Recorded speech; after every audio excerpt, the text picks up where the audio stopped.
Welcome to Making Sales Simple, podcast by Helen T-Bay, Sales Lady. Hi, hello again. So Helen here, Sales Lady.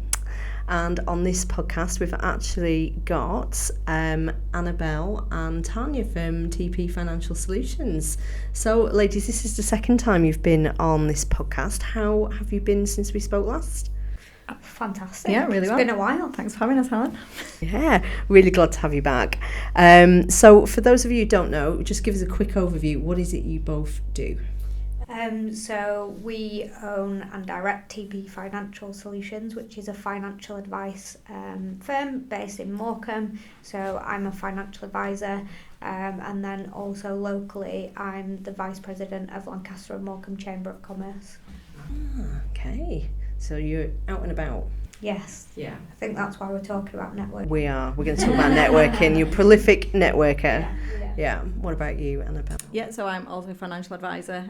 I am probably what we would call anti-networking naturally. I find it uncomfortable, or used to find it uncomfortable. And yeah, I've been on a bit of a journey, so I kind of appreciate where some people might be coming from with networking. And to counteract some of that, we also set up our own networking, which is slightly different.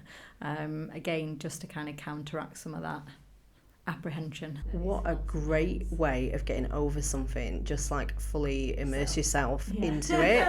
It's a bit like exposure therapy, but like maximum. Yeah, this is fantastic. Yeah. So I started networking probably about 3 years ago. I was still employed by someone, and then obviously I thought naively, all right, that's all dead, waste of time, set my business up, and immediately people from that network were like, oh, that's what you're doing now, oh great, how can we support you?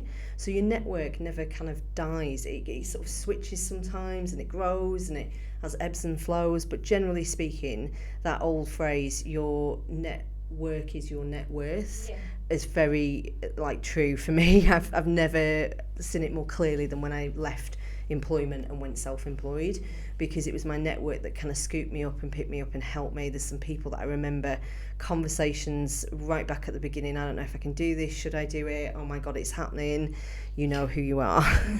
So thank you for that. If I didn't have that network, it still would have been okay, but it just would have been a lot harder.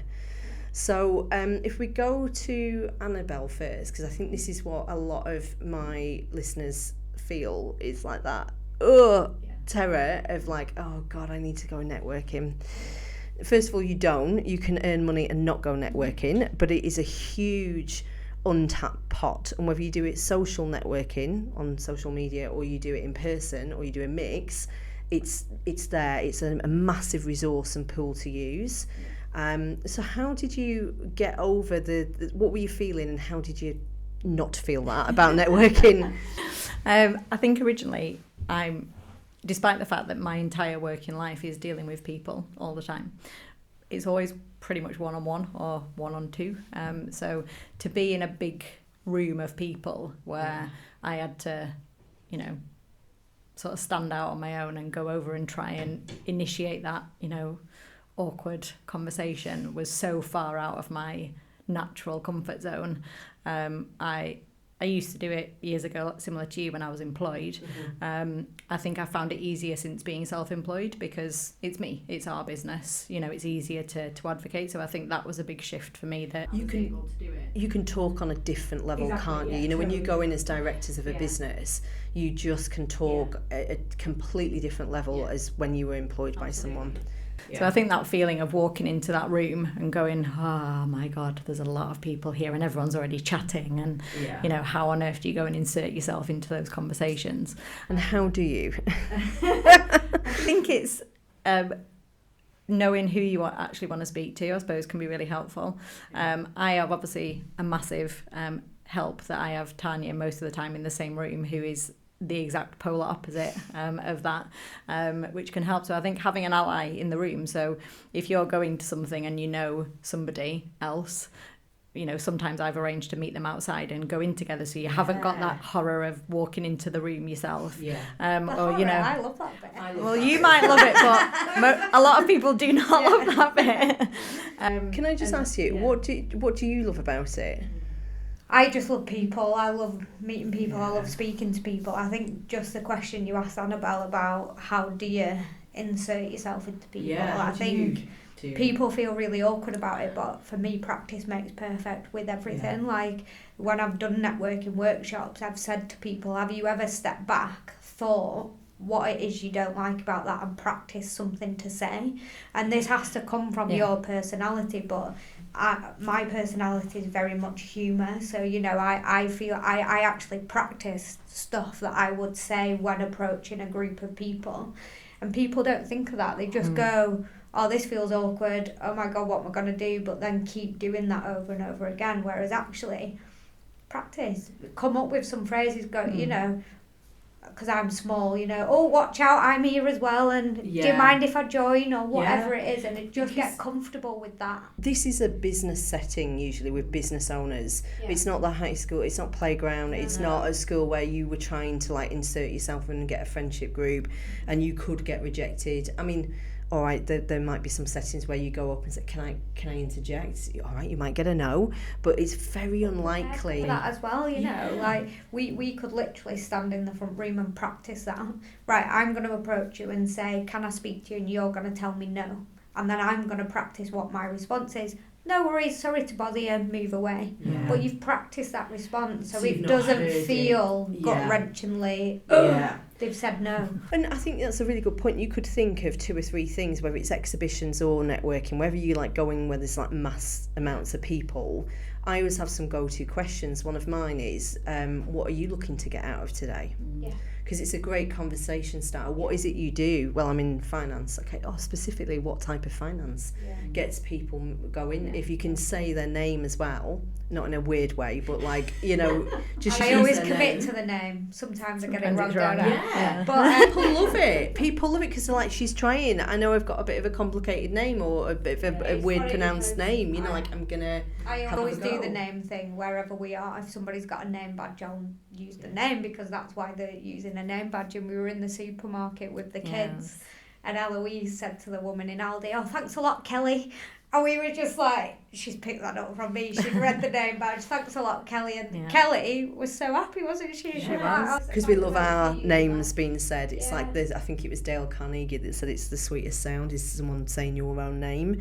So top tip, plan ahead. Who do you want to meet there? Do you know anyone already? Can you even just reaching out to say, you know what, I'm a bit nervous going, what time are you going to be there? Do you want to meet before?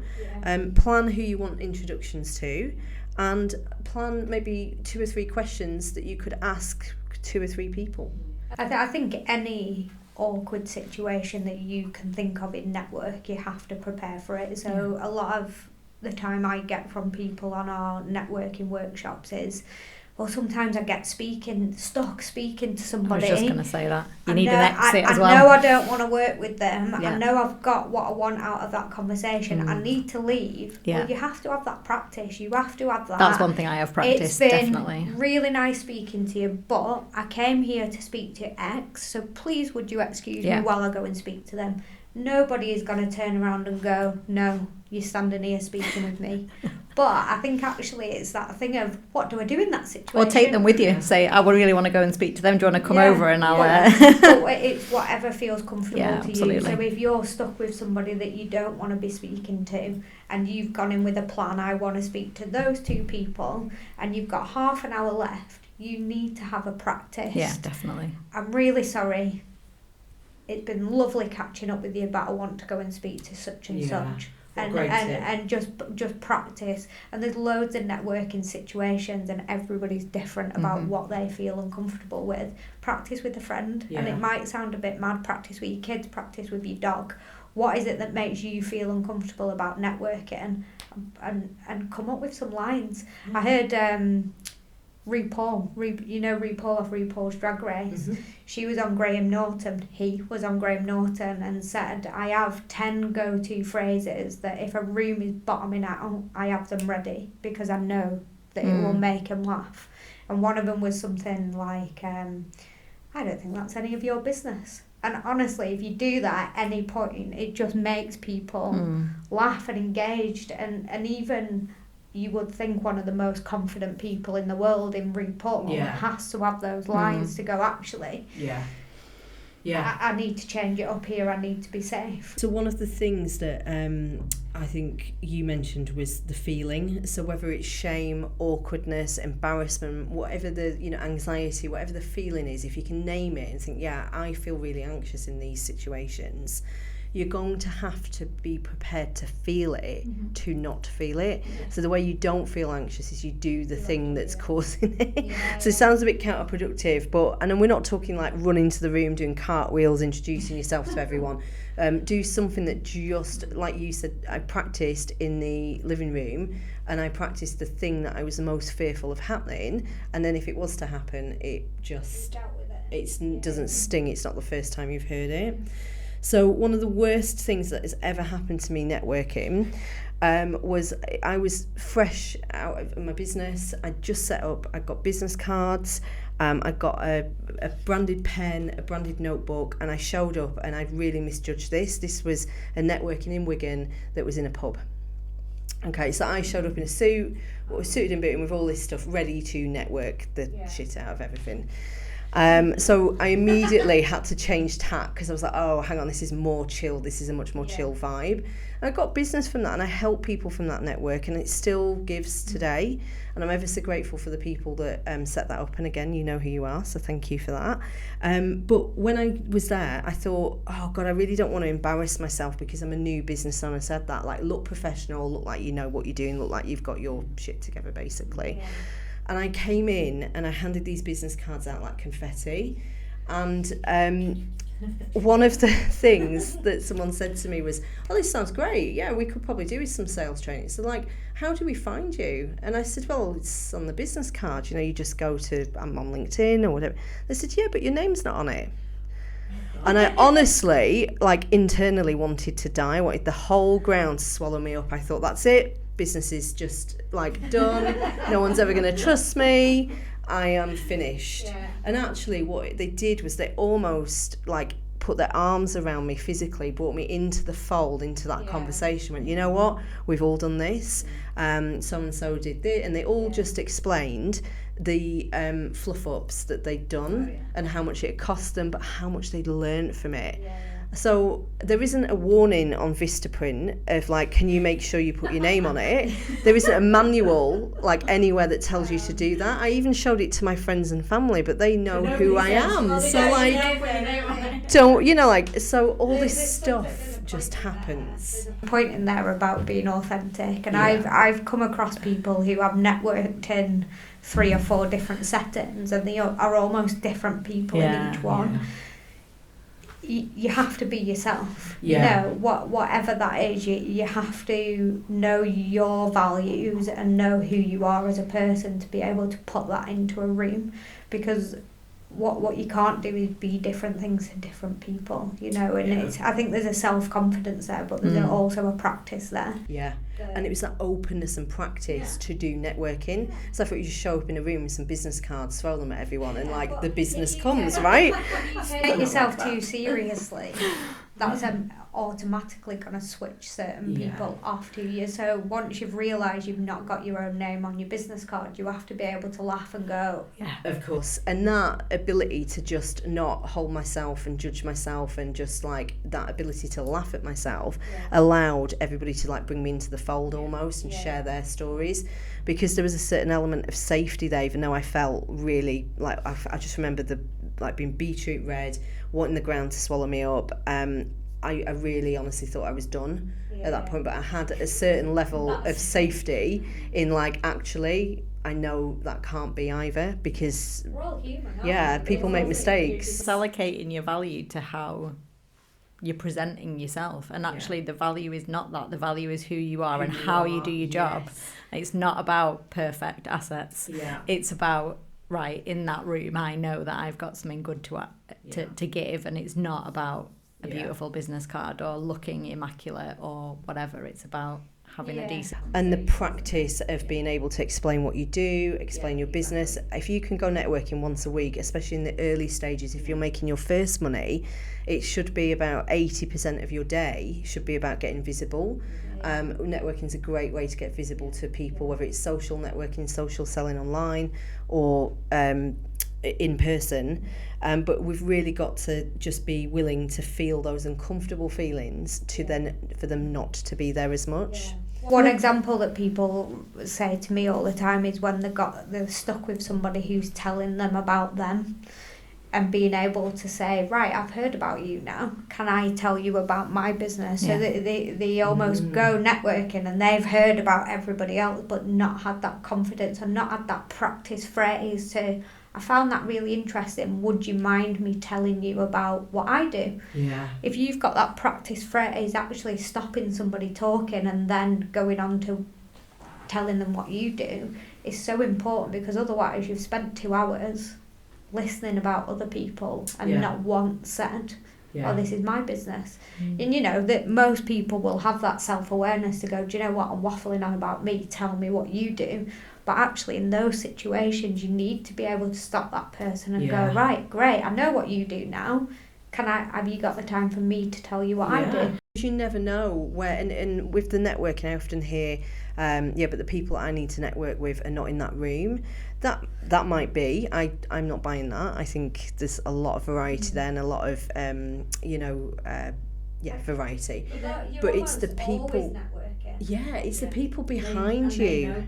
Well, you're selling yourself, aren't you? And you're building that relationship with whoever you come across so that they can then be your advocate. So they might not be wanting to buy your service or your product, but they might know somebody that is. And if you've had a really great conversation with that person, then you're going to be at the forefront of their mind if someone does ask them or they hear about it. Yeah, and I think it's seeing opportunities for networking that aren't described as networking. So it might be an employer engagement session at the college where loads of businesses are coming together to hear about apprenticeships. Well, you're in a room with a load of business people.